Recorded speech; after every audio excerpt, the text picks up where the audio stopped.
दोस्तों नमस्कार। इजराइल और हमास के युद्ध ने दुनिया के तमाम देशों के भीतर उनकी अपनी राजनीति और अंतर्राष्ट्रीय साख को कई सवालों के दायरे में लाकर खड़ा कर दिया है। वो अमेरिका हो, वो चीन हो, वो रूस हो, वो ईरान हो, यहां तक कि भारत भी क्यों ना हो। अंतर्राष्ट्रीय कूटनीति के तहत इस दौर में इजराइल से निकटता और अरब कंट्रीज या कहें मिडिल ईस्ट के साथ लेकर चलने की परिस्थितियां दुनिया के तमाम देशों की राजनीति को प्रभावित करती है। हर किसी को पता है कि अमेरिका में अगले बरस चुनाव है, भारत में भी अगले बरस चुनाव है और ब्रिटेन के भीतर भी लेबर पार्टी जिस तरीके से धीरे धीरे उभर रही है, उसने भी सुनक और उनकी राजनीति को लेकर कई सवाल अर्थव्यवस्था के मोर्चे पर और अंतर्राष्ट्रीय कूटनीति के लिहाज से सवालों के दायरे में खड़ा तो कर ही दिया है। और इन परिस्थितियों में यूक्रेन रूस युद्ध के वक्त जो चीन का रूस के करीब आना और व्यापारिक रिश्तों में खटास के बाद अमेरिका और चीन का एक दूसरे के खिलाफ खड़े हो जाना और इन तीनों चारों परिस्थितियों में भारत की भूमिका अभी तक एक बीच बचाव करने वाली रही है। यानी कहीं दिखाया नहीं गया कि हम कहां खड़े हैं। तो शायद इसीलिए भारत की कूटनीति की भी अग्नि परीक्षा इसी दौर में अंतर्राष्ट्रीय मानचित्र पर भी है और देश के भीतर भी है। अगर शुरुआत भारत से ही की जाए तो भारत के भीतर का अल्पसंख्यक समुदाय यानी मुस्लिम समुदाय के भीतर इजराइल को लेकर जो सवाल हैं वो सवाल फिलिस्तीन या हमास को लेकर नहीं है। तो क्या उन सवालों का भारत की राजनीति को प्रभावित करने की दिशा में कोई बड़ा कदम इस दौर में उठ रहा है? और भारत की अपनी अंदरूनी राजनीति अगले बरस जब चुनाव की दिशा में जा रही है तो क्या इजराइल और हमास का युद्ध व्यापारिक और बाजार के लिहाज से भारत के बड़े बड़े कॉरपोरेट प्रतिष्ठानों को भी इस दौर में प्रभावित करेगा और भारत की इकोनॉमी को लेकर भी कई सवाल इस दौर में खड़े होंगे जिसका जवाब किसी दूसरे को नहीं, मौजूदा वक्त की सत्ता को ही देना होगा। और समझना यह भी होगा कि पहले दिन प्रधानमंत्री मोदी का ट्वीट इजराइल के पक्ष में खुले तौर पर था या कहें आतंकवादी घटना जिस तरीके से हुई उसको लेकर विरोध करते हुए था, लेकिन भारत के विदेश मंत्रालय का बयान कहीं बीच का रास्ता अपनाते हुए फिलिस्तीनों का जिक्र कर रहा था। तो दुनिया की नजर इस पर भी है कि भारत के भीतर का अंतर्द्वंद क्या है, यहां की अपनी सामाजिक राजनीतिक पृष्ठभूमि में मौजूदा वक्त में प्रधानमंत्री मोदी कहां खड़े हो सकते हैं। और अमेरिका के भीतर सवाल यह है, अगर मानवीय त्रासदी इजराइल हमास युद्ध के वक्त बढ़ती चली जा रही है तो फिर अमेरिका अगर ना मध्यस्थता कर पाता है ना मानवीय त्रासदी को रोक पाता है तो यूनाइटेड नेशन तो फेल हुआ ही, अमेरिका की वह ताकत भी कहीं गायब तो नहीं हो गई। और इसी तरीके से नाटो के तमाम देशों के भीतर भी यह संकट है, लेकिन इजराइल उनके लिए ब्लू आइड बॉय के समान है, यह भी एक सच है। और भारत जैसे देश, उनके साथ सामाजिक सांस्कृतिक विरासत, खास तौर से अरब देशों के साथ संबंध कोई आज के नहीं है और गुट निरपेक्ष आंदोलन के वक्त में यह तमाम देश भारत के साथ खड़े रहे, भारत के गुट निरपेक्ष आंदोलन में साथ खड़े रहे। लेकिन इस दौर में 2021 में भारत की विदेश नीति में I2U2 के जरिए एक परिवर्तन भी आया। संबंधों के लिहाज से हमें लगता है आज हर बात का परीक्षण करना चाहिए और यह इसलिए जरूरी हो चला है क्योंकि दुनिया के अलग अलग देशों की अंदरूनी राजनीति अगर इजराइल हमास के युद्ध के बीच में आकर खड़ी हो चली है तो जवाब युद्ध से नहीं बल्कि उस कूटनीति और अंदरूनी देश की राजनीति को संभालने सहेजने से मिलेगा। और यही वो वजह है कि जर्मन के इस दौर में सबसे पहले जब पहुंचे वहां पर नेता तो वह 17 तारीख को पहुंचते हैं और एक दिन के बाद अमेरिकी नेता पहुंचते हैं और आज ऋषि सुनक पहुंचते हैं और आने वाले वक्त में फ्रांस के राष्ट्रपति भी पहुंचेंगे और आने वाले वक्त में वहां पर दुनिया के अलग अलग देशों के नेताओं की मौजूदगी भी नजर आएगी। इन सारे सवालों का मतलब सिर्फ एक है। इजराइल और मिडिल ईस्ट के भीतर की परिस्थितियों का प्रभाव हर देश की राजनीति पर पड़ रहा है और बहुत गहरे तरीके से पड़ रहा है। सवाल सिर्फ तेल भर का नहीं है, जिस तेल को लेकर ईरान ने ओआईसी से कहा कि आप इजराइल पर प्रतिबंध लगाइए और तेल सप्लाई रोक दीजिए। जाहिर है दुनिया के बाजार में तेल की कीमत $93 प्रति बैरल तक पहुंच गई है और इसका असर पड़ेगा। रूस जिस लिहाज से भारत को बहुत रियायत दर में तेल दे रहा है, अगर इजराइल पर प्रतिबंध लगता है तो उसके बाद की परिस्थितियां कौन सी बनेगी, कैसे बनेगी, यह रूस के भीतर भी सवाल है। क्योंकि अब तक की परिस्थिति में रूस और यूक्रेन को लेकर तो यह माना जा रहा था कि दो ध्रुव टकरा रहे हैं, एक तरफ अमेरिका की अगुवाई वाला नाटो है और दूसरी तरफ रशिया है।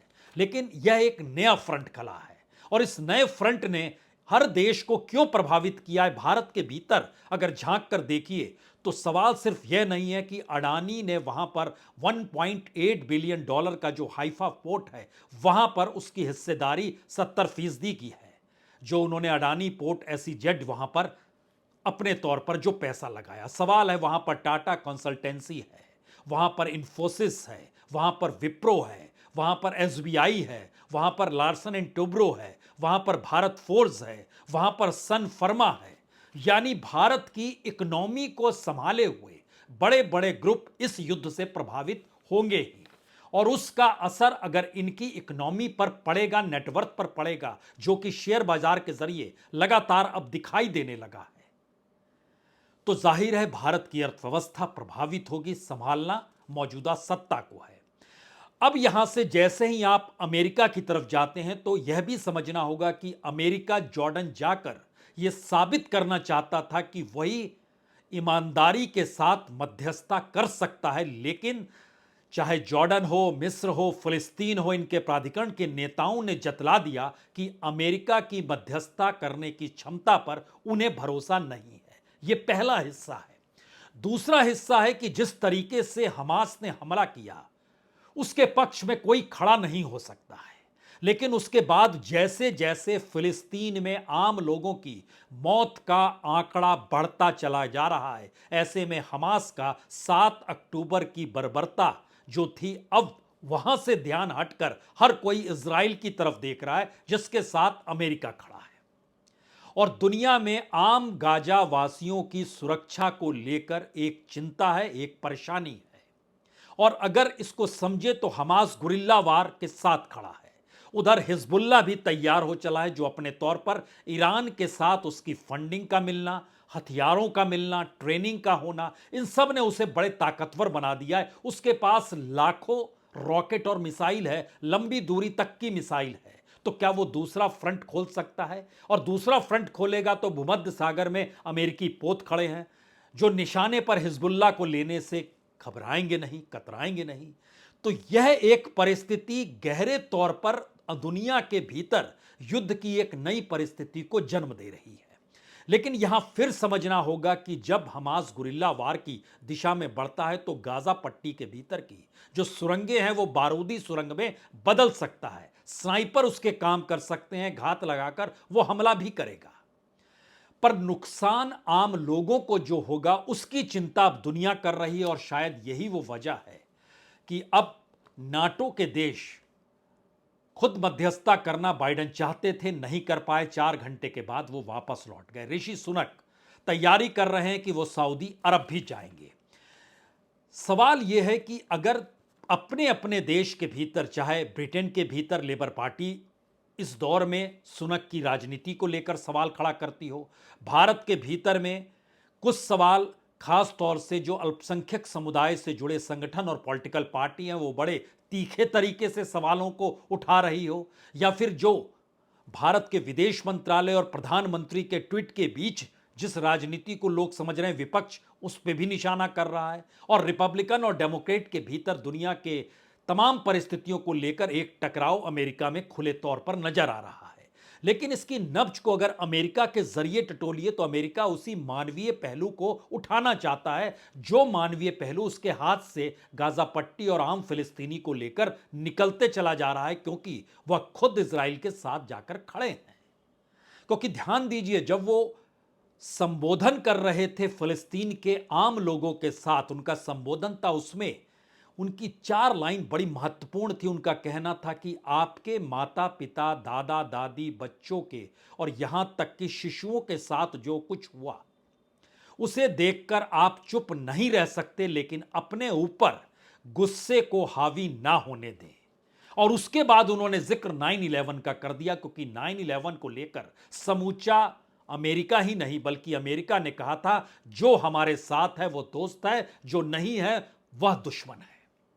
तो 9/11 का जिक्र बाइडेन ने यहां पर जानबूझ के किया और उन्होंने कहा कि 9/11 के बाद हम भी गुस्से में थे, हम न्याय चाहते थे और हमने इसे हासिल भी किया, मगर हमने कुछ गलतियां भी की। इस बात का जिक्र उन्होंने किया। और दूसरी तरफ इसी दौर में नेतान्याहू यानी इजराइल ने जिन बातों का जिक्र किया, उन्होंने हमास की तुलना नाजियों के साथ की। हिटलर को दुनिया भूलना चाहती है। जर्मनी और इटली में घूमते हुए आज भी आप हिटलर और मुसोलिनी का जिक्र कर नहीं सकते हैं या करते नहीं हैं। उस दौर से हटकर इस दौर में इजराइल और नेतान्याहू अगर नाजियों का जिक्र कर रहे हैं तो जाहिर है वो इस बात को समझ रहे हैं कि अब उनके अपने देश के भीतर की राजनीति भी उन्हें संभालनी है। पिछले दिनों जो विरोध हो रहा था या इस दौर में जो फेल्योर हुआ है इंटेलिजेंस का, उसमें उंगली तो उन्हीं पर उठेगी। तो वह एक लिहाज से जो राष्ट्रवाद है उसमें काउंटर टेररिज्म को बड़े व्यापक तरीके से नाजियों के आश्रय खड़ा करके अब यह मैसेज कन्वे करना चाहते हैं कि यह लड़ाई बहुत बड़ी है। और बाइडेन भी यहां चूके नहीं, उन्होंने आईएसआईएस को भी इस दौर में खारिज इस रूप में किया कि हमास उससे भी ज्यादा घातक है। लेकिन बात यही नहीं रुकती। अब यह समझना होगा कि भारत जो कि मध्य पूर्व यूरोप आर्थिक गलियारा G20 में सामने रखता है, और भारत की इच्छा ही नहीं बल्कि दुनिया की इच्छा थी इस दौर में इकोनॉमिक प्रोजेक्शन को लेकर, और माना जा रहा था कि अगर यह आर्थिक गलियारा बन गया तो व्यापार का पूरा भूगोल ही बदल जाएगा। और इसीलिए उस पर हस्ताक्षर करने वाले देश देखें तो अमेरिका भी था, यूनाइटेड अरब अमीरात भी था, सऊदी अरब भी था, फ्रांस भी, जर्मनी भी, इटली भी, यूरोपीय संघ भी था। लेकिन इस मिडिल ईस्ट के इस दौर ने एक झटके में कई सवाल खड़े कर दिए। हमास खुले तौर पर कह रहा है भारत को हमारा साथ देना चाहिए। नेतान्याहू को लेकर मोदी काल में एक बड़ा शिफ्ट जरूर आया है। ऐसा नहीं है कि इससे पहले की सत्ता भारत में इजराइल को खारिज करती थी, लेकिन वह खुले आसमान तले और दिन के उजाले में गलबैयां डालने से घबराती और कतराती थी। उसने एक बैलेंस बनाना चाहा था जो पर्दे के पीछे का था। प्रधानमंत्री मोदी का खुलेआम नेतान्याहू से मिलना जाना और यह सारा प्रभाव इस देश के भीतर कैसे पड़ा, जो भारत की राजनीति में एक झटके में एक मोटी लकीर खिंच गई। जब प्रधानमंत्री मोदी इजराइल के राष्ट्रपति नेतान्याहू के साथ खड़े हैं तो भारत के भीतर की कूटनीति और नीति बहुत साफ कहती है कि आपको उसी दिशा में जाना है। लेकिन जब विदेश मंत्रालय के प्रवक्ता कहते हैं तो समझ में आता है कि नहीं, फिलिस्तीन से भी संबंध बनाने हैं या मिडिल ईस्ट को आप दरकिनार नहीं कर सकते हैं। और ये सब तो गुट निरपेक्ष आंदोलन के साथ ही थे। इराक हो, सऊदी अरब हो, कुवैत हो, बहरीन हो, कतर हो, यूनाइटेड अरब अमीरात हो, ओमान हो। और भारत ने जो I2U2 जो हम जिक्र कर रहे हैं उसमें बनाया, उसमें कौन से देश हैं? उसमें सिर्फ मिडिल ईस्ट का एक यूनाइटेड अरब अमीरात है। इसके अलावे अमेरिका, इजराइल और इंडिया है। जो अक्टूबर 2021 में एक बड़ा शिफ्ट नजर आया था भारत की विदेश नीति को लेकर, और संतुलन बनाए रखने की कोशिश भारत ने लगातार की, इस युद्ध के दौर में भी की और अभी भी लगातार जारी है। क्योंकि पता है भारत को ऊर्जा सुरक्षा खास तौर से भारत की इकोनॉमी के लिए कितना जरूरी है, यानी तेल और गैस का उत्पादन। और इसीलिए ध्यान दीजिए तो इंटरनेशनल सोलर अलायंस भी जो है वह भी किसके साथ है? यूनाइटेड अरब अमीरात के साथ है, सऊदी के साथ है, ओमान के साथ है, बहरीन के साथ है। यानी एक हिस्टोरिकल ऐतिहासिक परिप्रेक्ष्य में, सांस्कृतिक परिप्रेक्ष्य में, सामाजिक संबंधों के मद्देनजर भारत के प्रवासी भी इन देशों में सबसे ज्यादा हैं और जो रेमिटेंस भेजा जाता है वो इन्हीं जगहों से सबसे ज्यादा भारत के भीतर भेजा जाता है और इतनी बड़ी तादाद में वहां पर लेबर के तौर पर हो या मिडिल तौर पर वहां कामगार के तौर पर मौजूदगी हो, सबसे ज्यादा मौजूदगी वहां पर भारतीयों की है। और भारत का अपनी इकोनॉमी को संभालने के लिए चाहे वो एफटीए यानी मुक्त व्यापार व्यवस्था का जिक्र हो या पीटीए का व्यवस्था कीजिए जो तरजीही व्यापार समझौता होता है, यानी सुगम व्यापार कैसे बनाएं, इकोनॉमी को कैसे बनाएं और उसके साथ साथ सांस्कृतिक संबंधों को बढ़ाने की दिशा में भी लगातार काम होते रहा है। तो क्या एक झटके में इजराइल और हमास के टकराने के बाद उठे सवाल भारत के लिए कहीं बड़े तो नहीं हो गए हैं और भारत की अंदरूनी राजनीति में जब वो असर डालने लगे हैं तो इसका असर क्या होगा? क्योंकि जब आप मिडिल ईस्ट का जिक्र करते हैं तो यह भी समझिए जो टॉप मोस्ट 5-6 कंट्रीज है जहां भारत एक्सपोर्ट करता है उसमें पहला नाम अमेरिका है, तो दूसरा नाम यूएई का है, तीसरा नीदरलैंड है, चौथा चाइना है, पांचवा सऊदी अरब है। और जो माल हमारे देश में आता है उसमें पहले नंबर पर चाइना, फिर रशिया तेल की वजह से, उसके बाद अमेरिका, चौथे पर यूएई और पांचवें पर सऊदी अरब है। इसीलिए इस पूरी प्रक्रिया के भीतर ध्यान दीजिए कि इजराइल को लेकर नाटो कंट्रीज और अमेरिका की करीबी, क्योंकि 17 अक्टूबर को जर्मन चांसलर ओलाफ रोल्स जब वहां पहुंचे तो उन्होंने उन संबंधों का जिक्र किया इजराइल के साथ जो आर्म्स से लेकर व्यापार तक की दिशा में जाते हैं। बाइडेन जो जिक्र कर रहे हैं मानवीय पहलुओं का तो जिक्र कर रहे हैं लेकिन खुले तौर पर हथियारों के साथ इजराइल के साथ खड़े हैं। ऋषि सुनक भी संबंधों के मद्देनजर समझ रहे हैं, इसीलिए वह एक नए तरीके से आज वहां पर जिन संबंधों का जिक्र कर रहे हैं उसमें वो मध्यस्थता की परिस्थिति भी टटोल रहे हैं कि किस रूप में सऊदी अरब जाकर वह चीजों को संभाले। और कुछ दिनों के बाद अब वहां पर फ्रांस के राष्ट्रपति एमुनुएल मैक्रोन को भी देखेंगे। लेकिन क्या यह मसला इतना भर है और इसका प्रभाव इस रूप में नहीं होगा? क्योंकि जब अमेरिकी राष्ट्रपति ने खुले तौर पर कहा मैं यहां आकर दिखाना चाहता था कि हम इजराइल के साथ हैं और हमास ने बेरहमी से इजराइल के लोगों का कत्ल किया है और 13 दिनों के बाद दुनिया के सामने यह सवाल है कि जो कुछ हो रहा है फिलिस्तीन में, गाजा पट्टी में, उन इलाकों में और आम फिलिस्तीन जिस लिहाज से मारे जा रहे हैं और अस्पताल तक पर जो हमला हुआ वो मैसेज क्या है? आप कहां पर खड़े हैं? शायद इसीलिए अपने अपने देशों के भीतर अपने अपने राष्ट्राध्यक्षों को लेकर सवाल अब दुनिया के हर देश के भीतर है और भूमध्य सागर में 2 युद्धपोतों की मौजूदगी जो अमेरिका की है इसको लेकर कोई तीसरा देश नहीं, रशिया कह रहा है कि यह खतरनाक स्थिति है। वह भी समझ रहा है कि यूक्रेन या नाटो के साथ जो उसका युद्ध हो रहा था तो कौन उनके साथ खड़ा था। इजराइल भी समझ रहा है इस वक्त उनके साथ कौन खड़ा है। फिलिस्तीन भी समझ रहे हैं उनके साथ कौन खड़ा है। ईरान भी समझ रहा है अब उसे क्या करना है। लेबनान भी समझ रहा है उसे अब क्या करना है। क्योंकि 13 दिन के बाद की परिस्थिति में अगर यह भी समझिए कि अमेरिका ईरान पर बैलिस्टिक मिसाइल और ड्रोन के जो प्रोग्राम थे उसको लेकर प्रतिबंध लगाता है और दूसरी तरफ इस बात का ऐलान करता है कि अब हम लगभग $100 मिलियन का आश्वासन देता है कि गाजा में हम मानवीय मदद देंगे, लेकिन फिर वो इस बात का भी जब जिक्र करता है कि 9/11 से बड़ा हमला है ये और हथियार भी दिए जाएंगे, सुरक्षा भी बरती जाएगी, तो फिर यह भी सवाल है कि अब अमेरिका, फ्रांस और ब्रिटेन को अपने नागरिकों को कहना पड़ा आप लेबनान भी छोड़ दीजिए। यानी गाजा सिटी में पहली बार अपने तरीके से जो कुछ हो रहा है वो सिर्फ सिटी अस्पताल पर हमला भर नहीं है, चारों तरफ से ध्यान दीजिए जहां जहां उसके दरवाजे खुलते हैं उन देशों के साथ अंतर्राष्ट्रीय संबंधों को सहेजे हुए वह तमाम देश जो गाजा पट्टी के चारों तरफ हैं उनके भीतर भी वो सवाल है कि उनको भी अंदरूनी राजनीति को समझना और सहेजना है। इसीलिए नेतान्याहू ने जब ये ऐलान आज किया कि हमास नए नाजी हैं, युद्ध भविष्य के लिए लड़ा जा रहा है, स्वतंत्र दुनिया की ये लड़ाई हो रही है और उसी बीच में जब पुतिन कहते हैं कि भूमध्य सागर में अमेरिकी पोत यानी विमान वाहक पोत जो है वह रूस के लिए खतरा है, तो मैसेज और बड़ा होता है भारत जैसे देश के लिए कि अभी तक रूस और यूक्रेन का युद्ध के भीतर तो उसने एक मध्यस्थता की भूमिका भी निभाई और इस तरीके से परिस्थिति भी बनाई जहां पर भारत को आर्थिक लाभ भी हो और नाटो और अमेरिका की भी सहमति बनी रहे।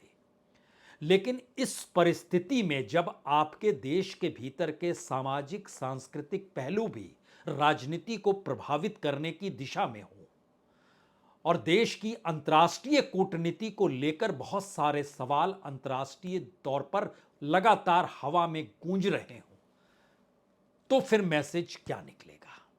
शायद इसीलिए एक आखिरी सवाल बड़ा महत्वपूर्ण है, गाजा पट्टी में अभी तक इजराइल की सेना क्यों नहीं घुसी? अमेरिका ने क्यों रोके रखा? 2005 में गाजा पट्टी पर नियंत्रण इजराइल का होता था, उस अमेरिका के कहने पर उसने छोड़ दिया।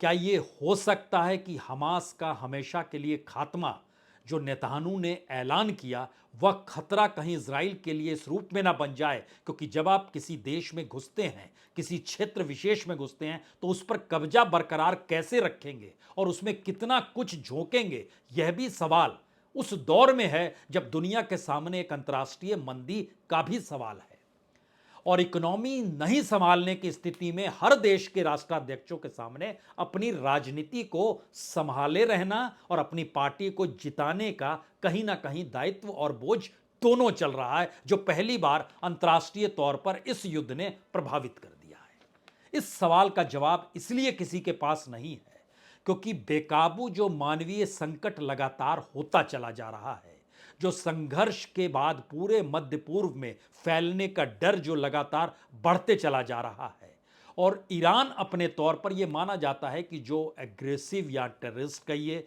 या जिस रूप में कहिए, जो मध्य पूर्व में शिया इस रूप में मौजूद हैं, उनकी ट्रेनिंग हो, आर्म्स हो, फंड हो, और उसमें हिजबुल्ला जिसका हम जिक्र कर रहे हैं, उसको उसने जिस रूप में आगे बढ़ाया है, वह संकट नए तरीके से हर देश के सामने एक छाया युद्ध होता है उस दिशा में भी बढ़ा रहा है।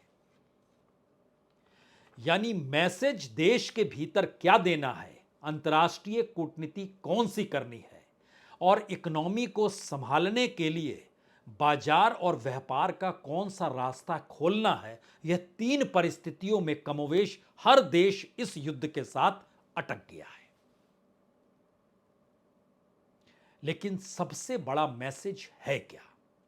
पहला बड़ा मैसेज है कि इजराइल की जो पूरी छवि दुनिया के सामने बनी रही और अमेरिका का वर्चस्व उस पर जिस साथ रहा, वो पहली बार टूट गया है। पहली बार मिडिल ईस्ट के भीतर यह इराक और ईरान वार नहीं है, यह इजराइल और हमास का युद्ध है, जिसमें संयोग से मिडिल ईस्ट को शामिल होने की दिशा में कदम ना बढ़ जाएं, इससे वेस्टर्न कंट्रीज घबराई हुई है।